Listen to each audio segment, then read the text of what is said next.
are the group members: Casey Ann Emeterio, Victor Angelo Castro, Lester Franco, Aaron John De Vera, Jen Anthony Tabajen, Reyna Lindul Dulao, and Aaron Bravo. Good day po. So, ngayon ipapaliwanag ko kung ano ang solar thermal energy. Nakilala rin bilang CSP or Concentrated Solar Power.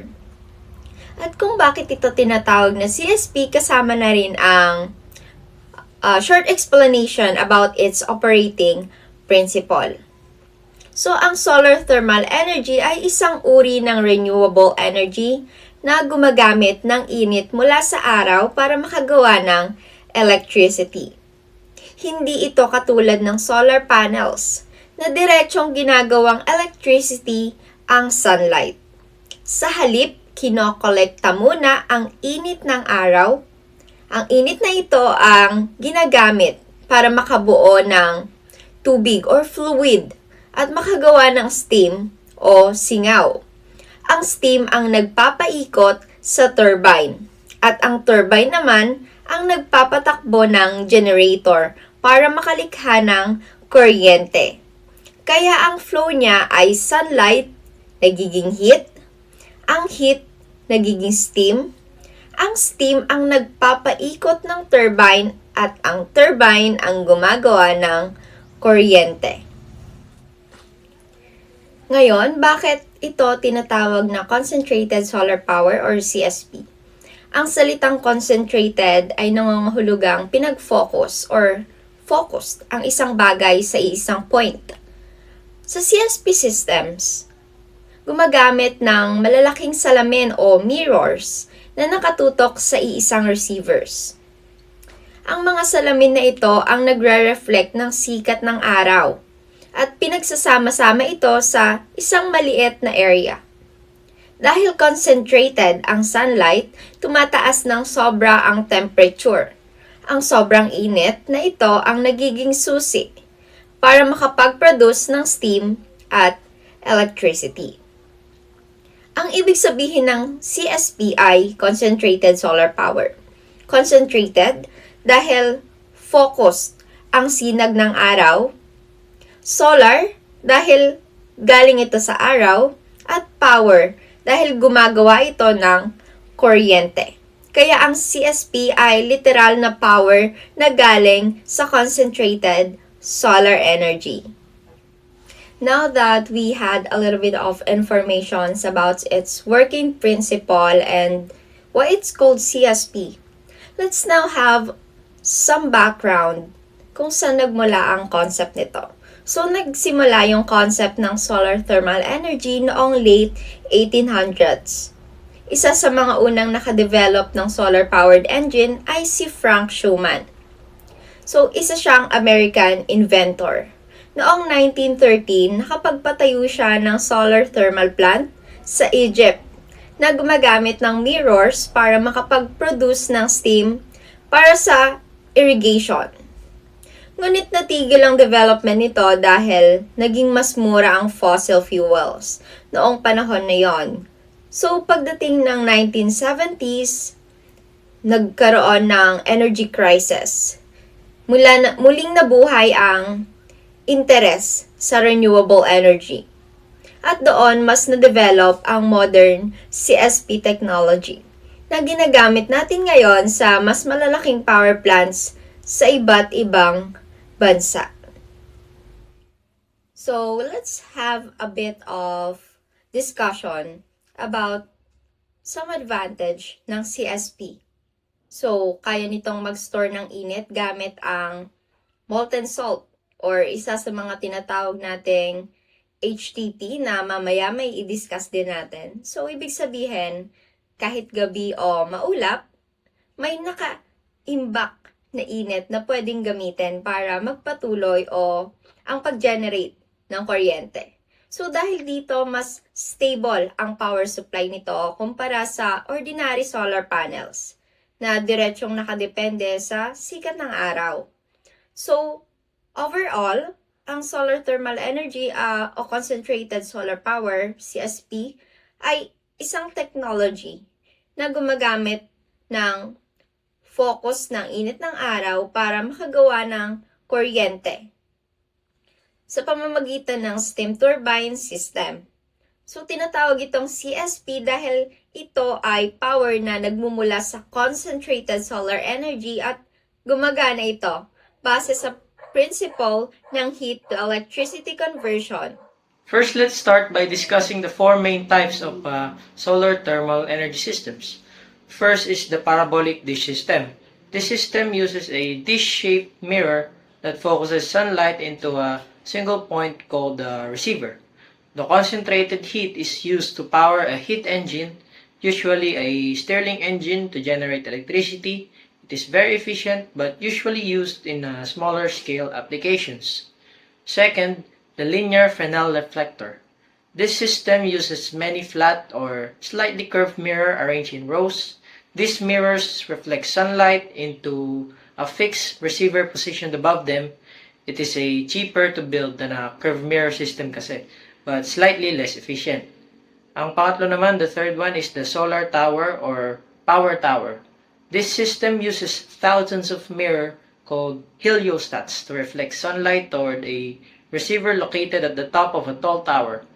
The concentrated heat produces steam to drive turbines and generate electricity. This type is usually used in large-scale power plant systems. Finally, the parabolic trough, which is the main focus of my discussion. The parabolic trough is one of the most widely used solar thermal technologies in the world. It's commonly used in large solar power plants. A parabolic trough consists of long, curved mirror shaped like parabolas. These mirrors focus sunlight into a receiver tube located along the focal line of the trough. Inside the receiver tube is a heat transfer fluid, usually synthetic oil or molten salt. As sunlight is concentrated into the tube, the fluid inside becomes very hot, sometimes reaching temperatures of 400 degrees Celsius or more. This hot fluid is then pumped into a heat exchanger where it produces steam. The steam is used to rotate a turbine connected to a generator, producing electricity. Now let's discuss some of the main parts of a parabolic trough system. A parabolic trough consists of several important components like 1. The parabolic mirrors itself. These are long curved mirrors shaped like parabolas. Their main focus or main function is to collect the light and concentrate it onto the receiver tube. Number 2 is the receiver tube. This is a tube located in the focal line of the mirrors. It contains the heat transfer fluid and absorbs the concentrated solar heat. Then third is the heat transfer fluid.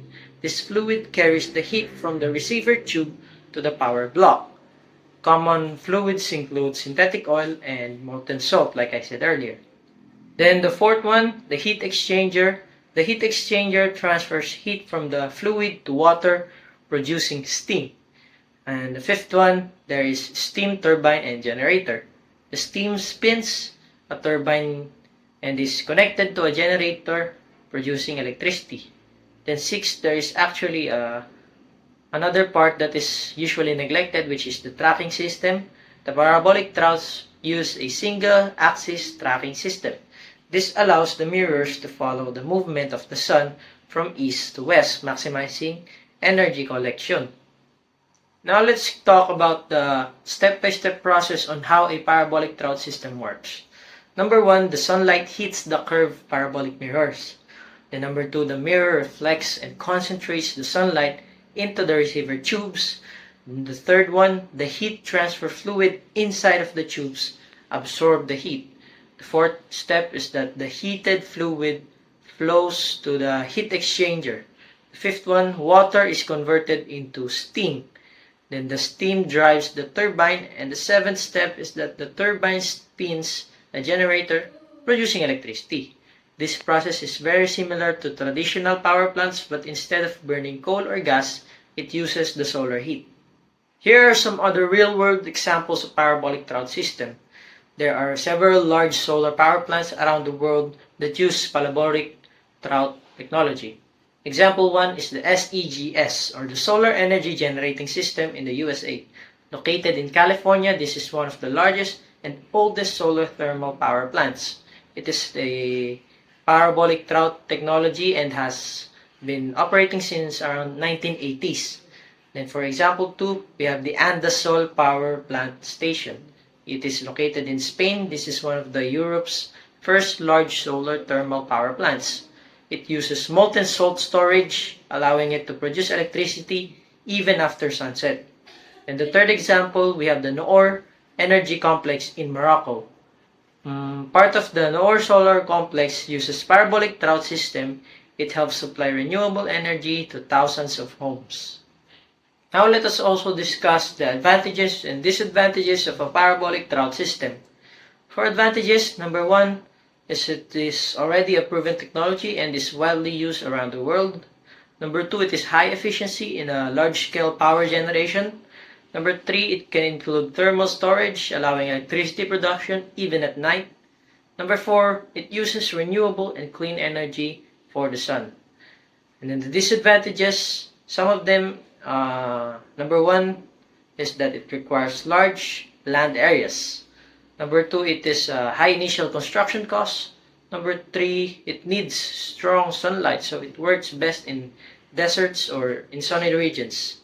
Number 4, maintenance of mirrors and the tracking system is very necessary. Sa lesson natin about solar thermal energy, isa sa mga pinaka-importanting concept na kailangan natin maintindihan ay ang tinatawag na heat transfer fluid or HTF. Ayon sa description sa slide, ang heat transfer fluid sa isang solar thermal system ay isang liquid o gas na specifically manufactured para sa purpose ng pagtatransfer ng heat mula sa isa pang system papunta na sa iba. Ibig sabihin, hindi ito ordinaryong fluid lang. Ito ay specifically designed para magdala ng init efficiently at safely. Para mas maintindihan natin, balikan muna natin kung ano nga ba ang solar thermal system. Sa solar thermal system or energy, ang goal natin ay gamitin ang init ng araw, hindi lang ang liwanag, kundi ang actual heat energy.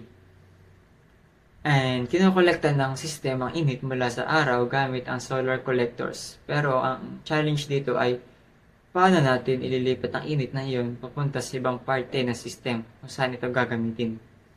Dito na pumapasok ang role ng heat transfer fluid. Isipin natin ang HTF bilang isang tagapagdala ng init. Parang siyang messenger. Kapag nag-absorb ng solar collector ang init mula sa araw, hindi naman pwedeng manatili lang doon ang heat. Kailangan din na itong may pasa sa ibang bahagi ng system tulad ng storage tank or heat exchanger.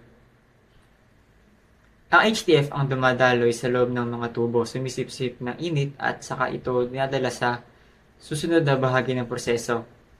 Kapag uminit ang HTF sa solar collector, uminit ito dahil sa absorbed solar energy. Dahil ito ay liquid o gas, may kakayahang itong magdala ng thermal energy habang gumagalaw sa loob ng system. Habang umiinit ito, mas maraming heat energy ang nadadala nito. Pagdating sa target destination, ipapasa nito ang init at pagkatapos ay ibabalik ulit ito sa collector para umulit ng cycle. Continuous ang process na ito.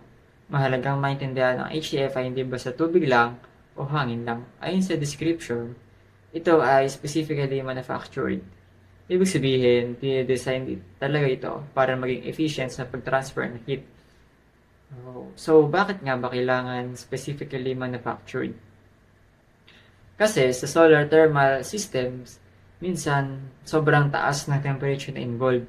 Hindi lahat ng liquid o gas kayang tiisin ang ganitong kondisyon. Halimbawa na lamang, kung ordinaryong fluid lang ang gagamitin, naaaring mabilis itong mag-evaporate, masira o mag-cause ng corrosion sa pipes.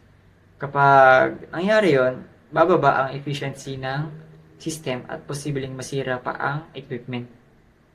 Kaya ang heat transfer fluid ay dapat may tamang properties para mag-function ng maayos sa mataas na temperature at pressure. Isa sa pinaka-importanting point sa description ay ang phrase na transmitting heat from one system to another.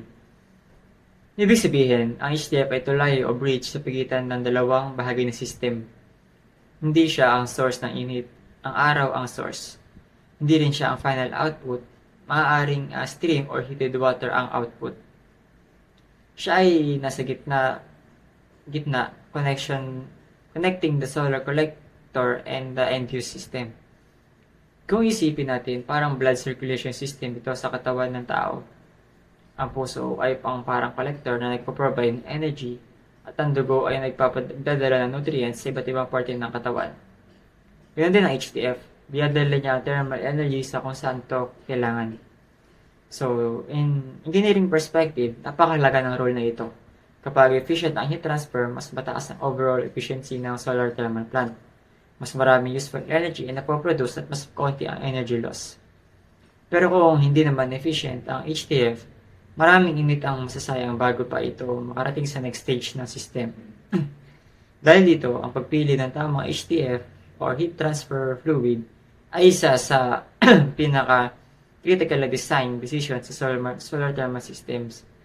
Kailangan itong i-match sa type ng system, temperature range at operating conditions.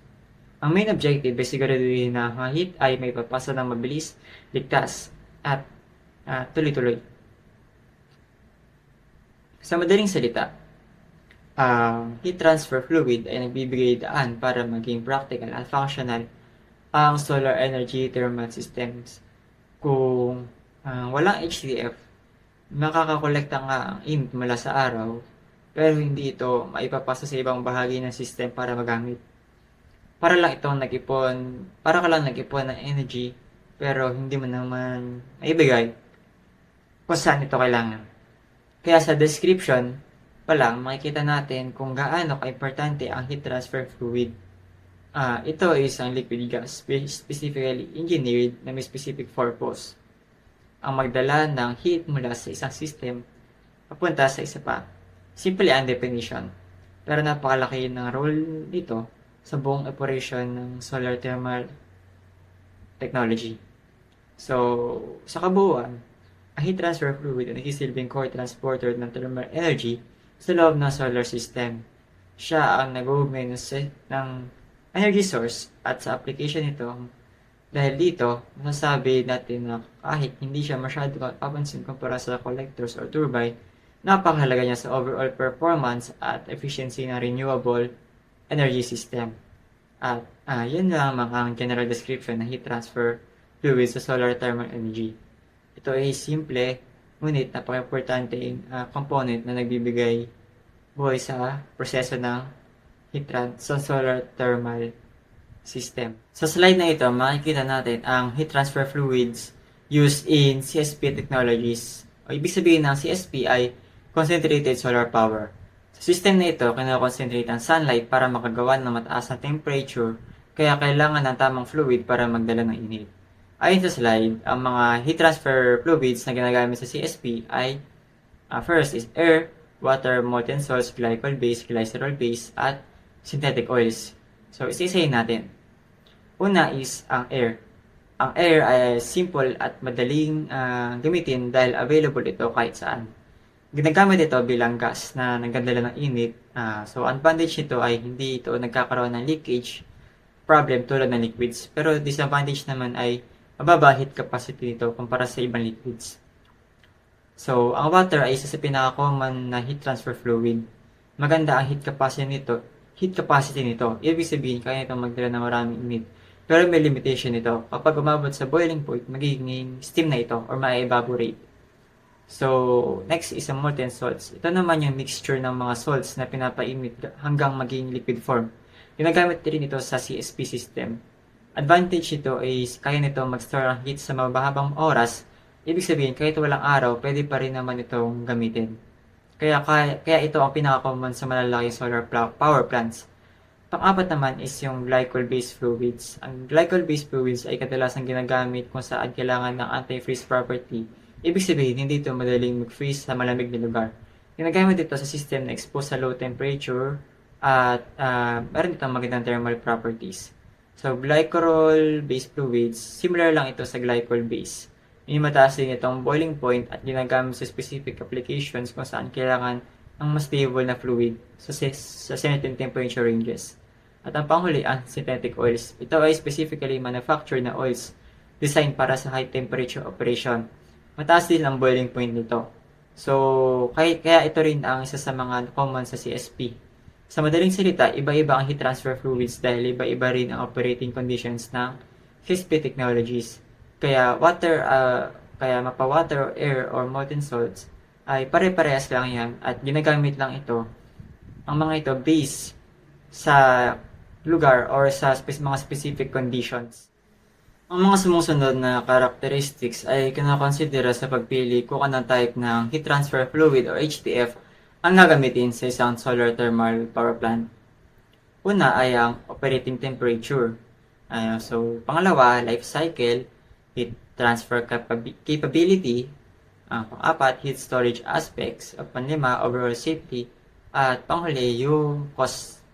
So, ayon sa note sa slide, ang paggamit ng molten salt sa parabolic trough system ay kayang painitin ng heat transfer fluid hanggang 550 degrees. At mas maganda ang performance nito kumpara sa synthetic oil na kaya lamang ito magpainit ng HTF hanggang 400 degrees o mas mababa. So, nakabatay ang information nito based sa study ni Yuasa. So, now, may tanong naman. So, ang tanong is, why use HTF instead of direct system in which water is instantly turned into steam by the heat reflected by mirrors in solar thermal system or CSP? So, ang tanong lang na ito ay, in simple terms, tinatanong lang nito na bakit nga ba hindi na lang directly na painitin yung solar thermal system imbes na gumamit pa ng heat transfer fluids. So, malalaman natin yan sa next slide. Ayon sa slide, ang mga working fluids na ito ay may high heat capacity. Ibig sabihin, kaya na lang panatilihin ang mataas na init sa mahabang panahon.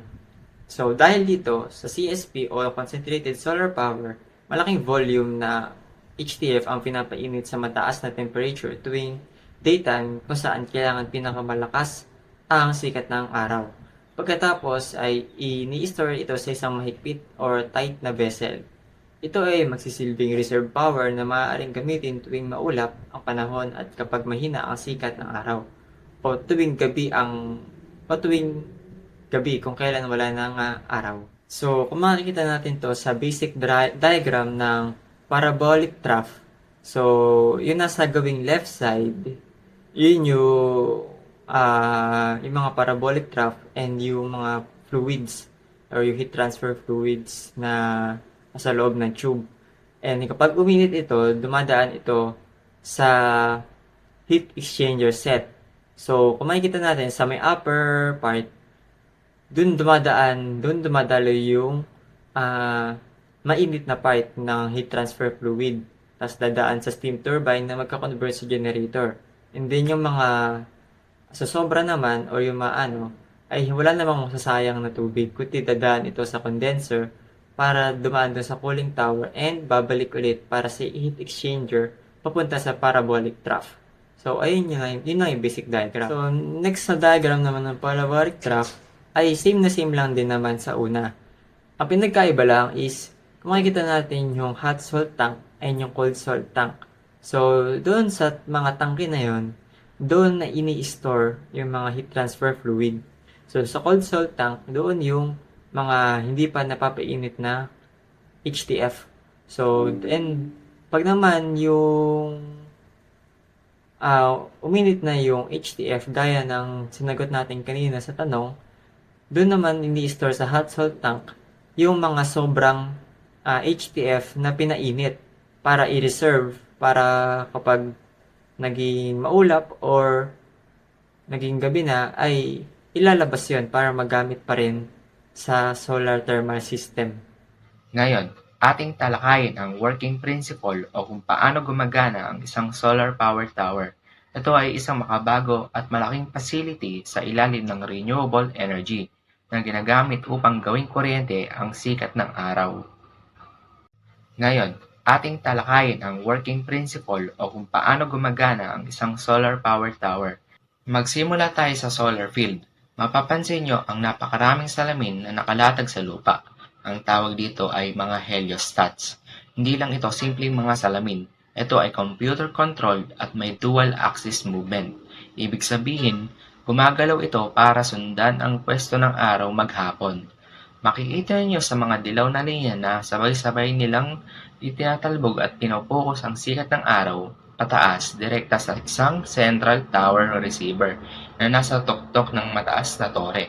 Dito, naiipon ang napakatinding init na umaabot sa 1,500 na beses kumpara sa normal na init ng araw.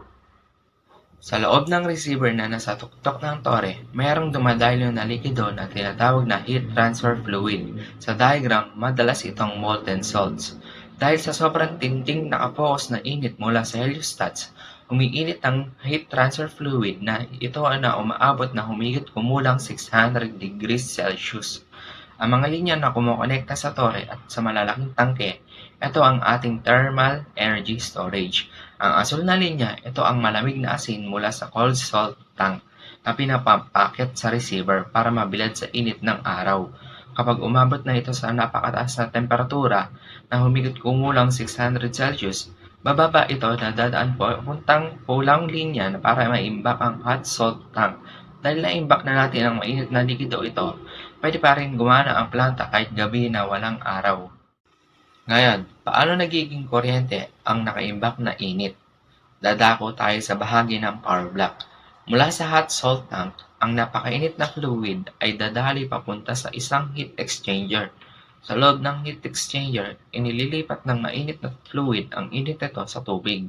Dahil sa sobrang taas ng temperatura, ang tubig ay mabilis kukulong mabuti at magiging high pressure superheated steam o napakalakas na singaw. Ang malakas at mainit na steam na ito ang gagamitin upang paikutin ang power turbine. Dahil ang turbine ay direktang nakakawit sa isang generator, ang pag-ikot nito ang siya namang lilikha ng kuryente. Ang kuryenteng ito ay ipapadala na sa ating electric grid para magamit sa mga kabayan at industriya. Para makumpleto ang cycle, paano babalik ang mga ginamit na likido? Yung singaw o steam na nagamit na sa turbine ay bababa sa condenser para palamigin at ibalik sa pagiging tubig.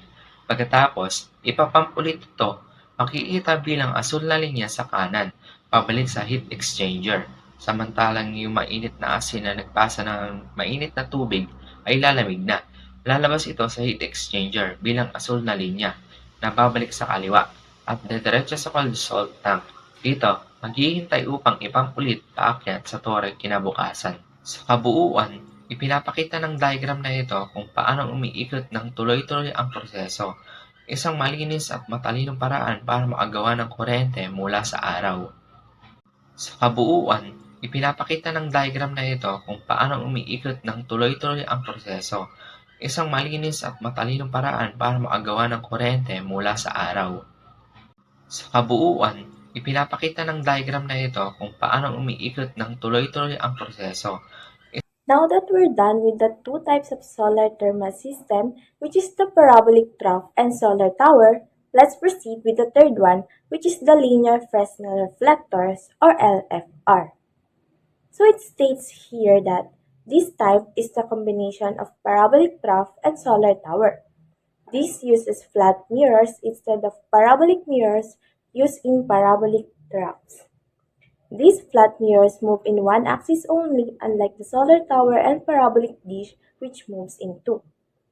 So it adapts the working of a solar tower, where the mirrors on the ground collect light from the sun and reflect it towards a fixed receiver located above.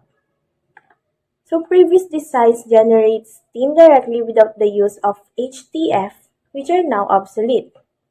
LFR nowadays also uses HTF to generate steam. Explaining all together, and para madali nyo siyang matandaan, isipin nyo na ang linear Fresnel reflector ay hybrid na kung saan ito ay combination ng parabolic trough at solar design. Bakit nga ba hybrid? Kasi unlike parabolic trough na gumagamit ng mamahaling curved mirrors, ang LFR ay gumagamit lang ng simple at flat mirrors. Pero kahit flat sila, they follow the logic of a solar tower. Yung mga mirrors sa baba, tinatrack ang araw at nare-reflect ang light sa isang fixed receiver na nakapwesto sa taas. At isang cool feature nito, ang mga mirrors na ito ay gumagalaw sa isang axis lang or one-axis tracking. Gumagalaw siya from east to west and di siya gumagalaw from north to south or at mitingala at yumuyuko. Hindi siya kasing complex ng solar tower o parabolic dish na kailangan nga mag-move sa dalawang direksyon. Also, a bit of an update sa technology natin. Noon, yung mga lumang design ay diretso nang gumagawa ng direct steam generation nang walang ginagamit na heat transfer fluid. Pero ngayon, consider obsolete na yun.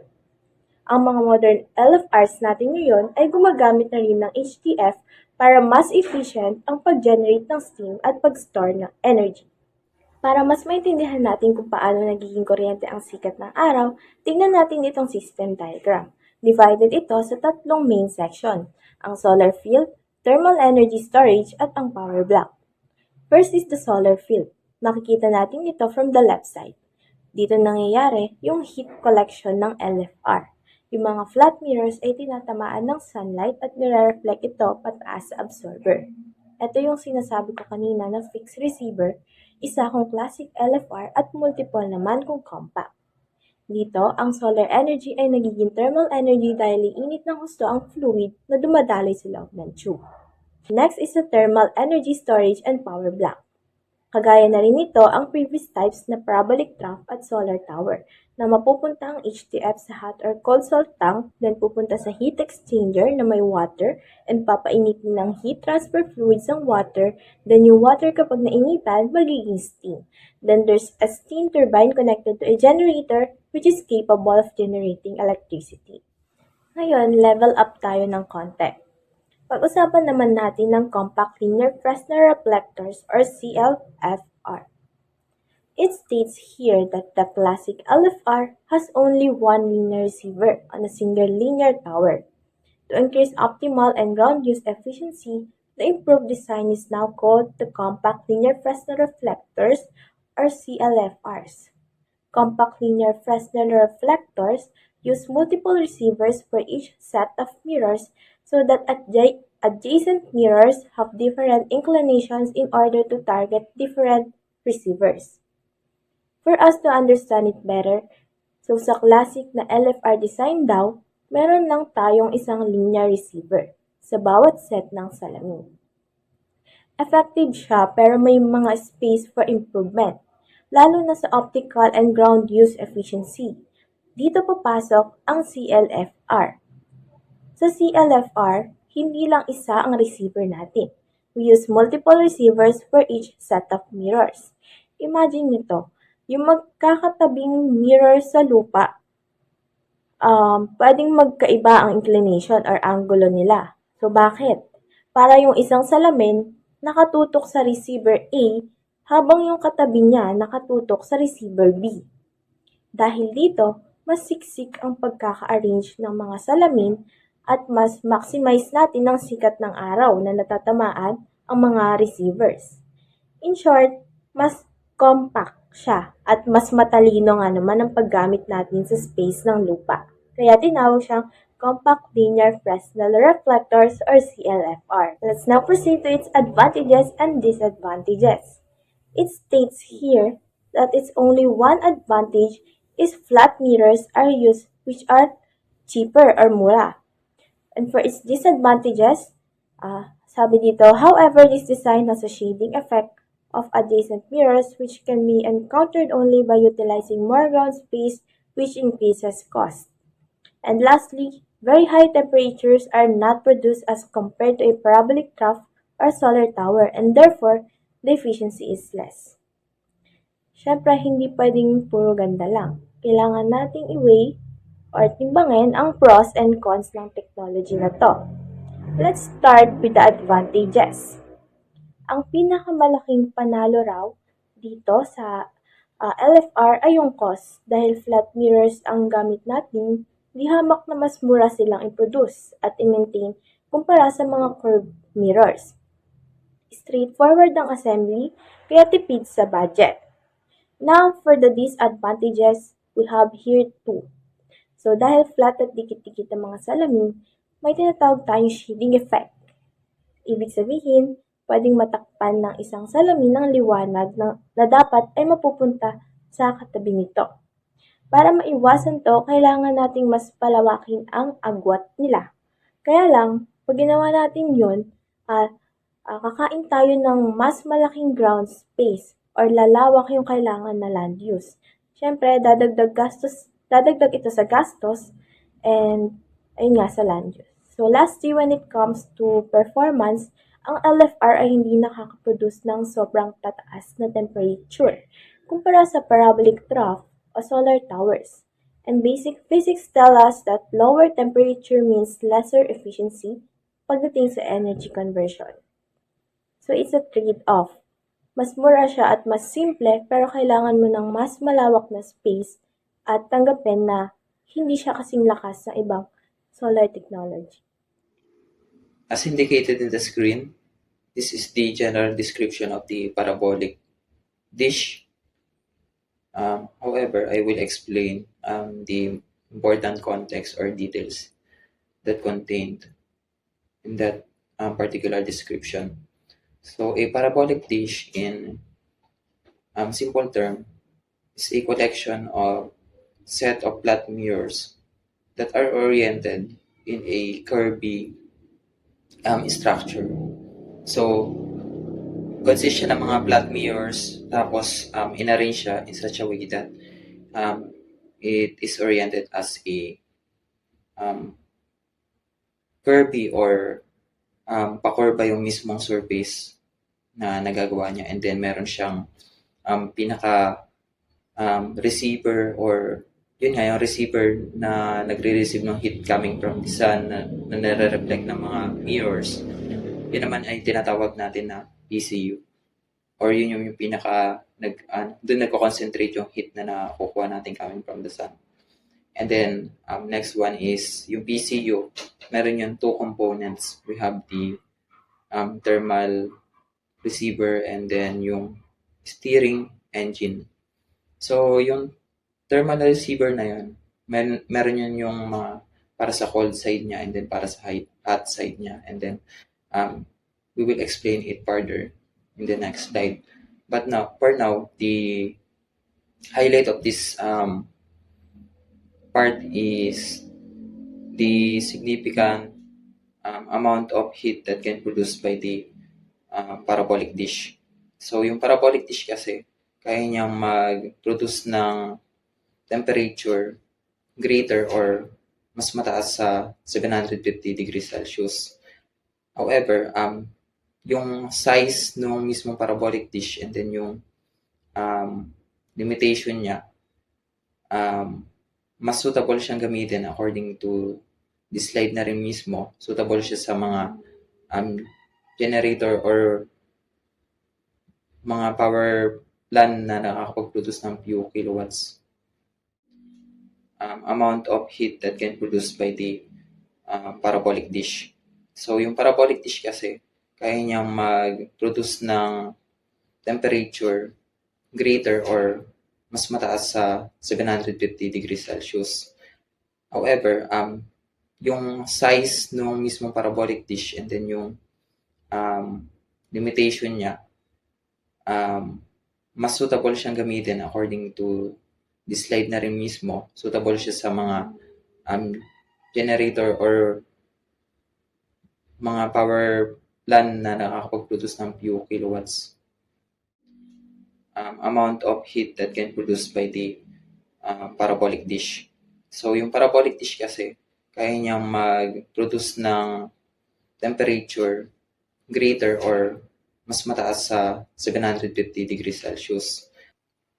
In relation to the parabolic dish, meron naman tayo yung Stirling engine nun. So yung Stirling engine, para siyang isang cylinder na kung saan may nakapaloob dun na hangin or any kind of gaseous substance. And then yung gaseous substance na yun, di ba? According to the thermodynamics yung inaral natin dati. Pagka once na hinit up mo yung mismong air na nasa loob nun, like air, helium, and hydrogen, yun kasi yung usually na nasa loob ng Stirling engine. And then ngayon, pagka hinit up mo yun, mismo sa according to the law of thermodynamics, mag-expand yun. Then therefore, mag-move yung mismong piston kasi may piston sa loob nun. And then once naman na pinalamig mo yun or pinalamig yung mismong engine na yun, ang mangyayari naman sa air na nasa loob nun is magko-contract or magdidikit-dikit. So, based on that mechanism of applying heat and cooling down, pag-produce tayo ng pushing of the piston or magagawa nating paggalawin yung piston in either direction. And then pagka ginawa natin yun in a cyclic manner, makakapag-produce tayo ng continuous source of energy kasi nga mag-move yung mismong Stirling engine. So yun yung mismong pinaka basic working principle na nakapaloob sa Stirling engine.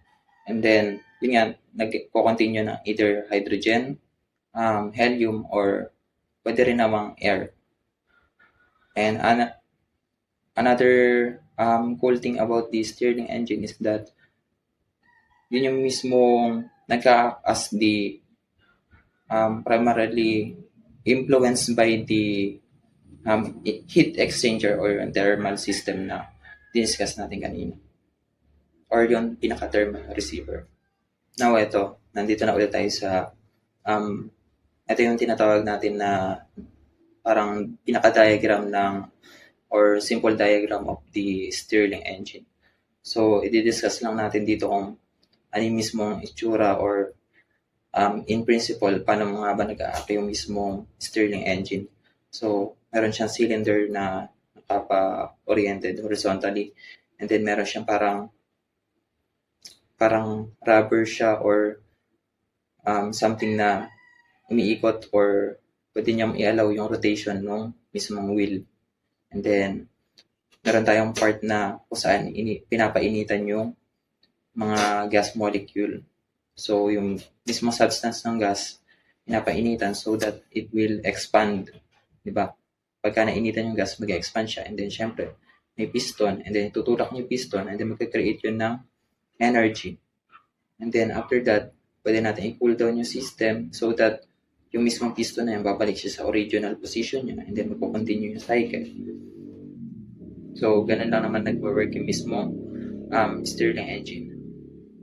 So, may expansion siya ng mismong air, and then meron siyang piston, then meron siya yung nag-allow ng rotation ng mismong wheel, and then after that, yung cooling section or yung nagpapabalik sa original position of the piston. So, syempre, merong support yun sa baba para hindi bumagsak or mag-stay input sa position or maging stable yung mismong structure. As well as yung mismong patungan dito para maging flat yung surface and syempre maging balance siya.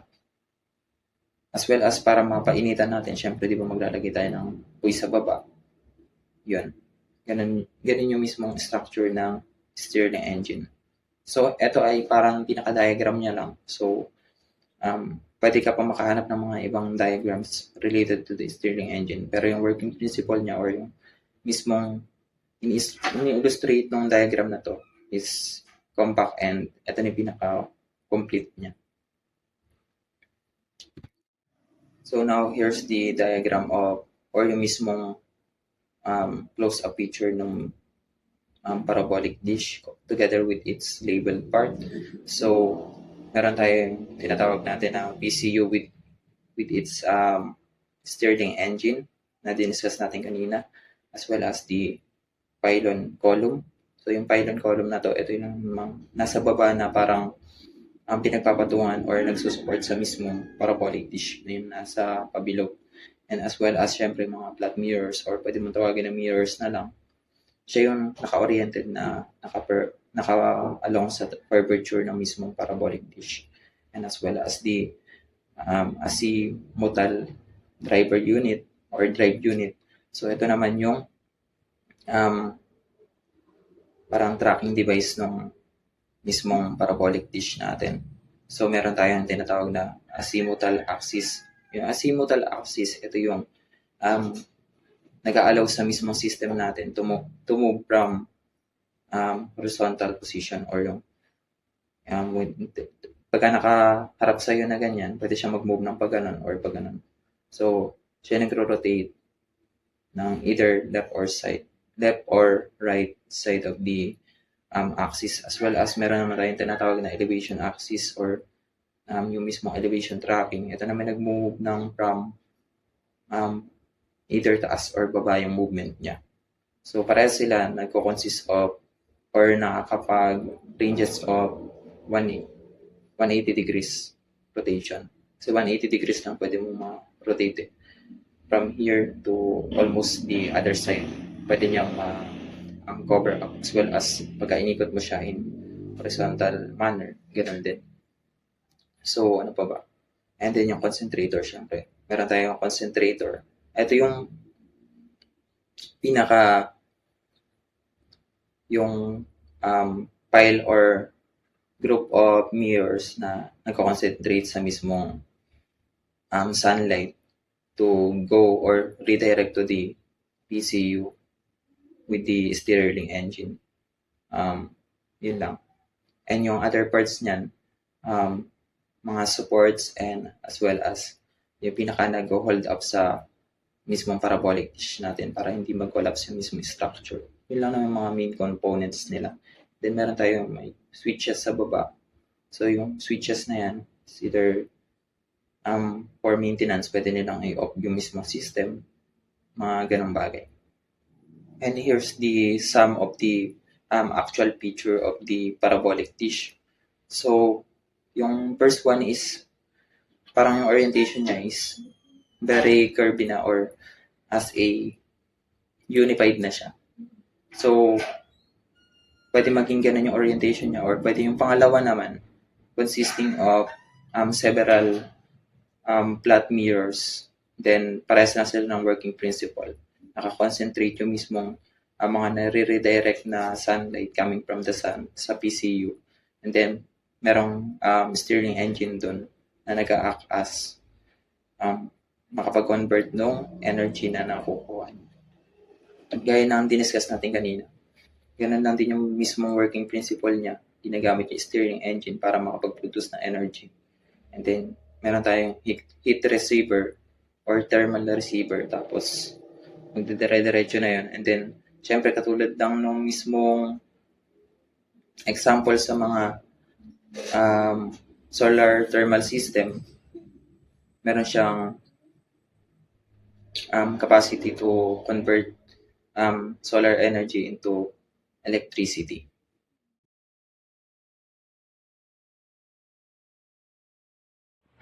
The Consensate Solar Power Station, also known as the Noor Power Complex, is a massive engineering project in Morocco, and currently holds the title of the largest solar thermal power station in the world, with a total capacity of approximately 510 megawatts divided into 4 main phases. Unlike typical solar farm, it doesn't just use flat panels.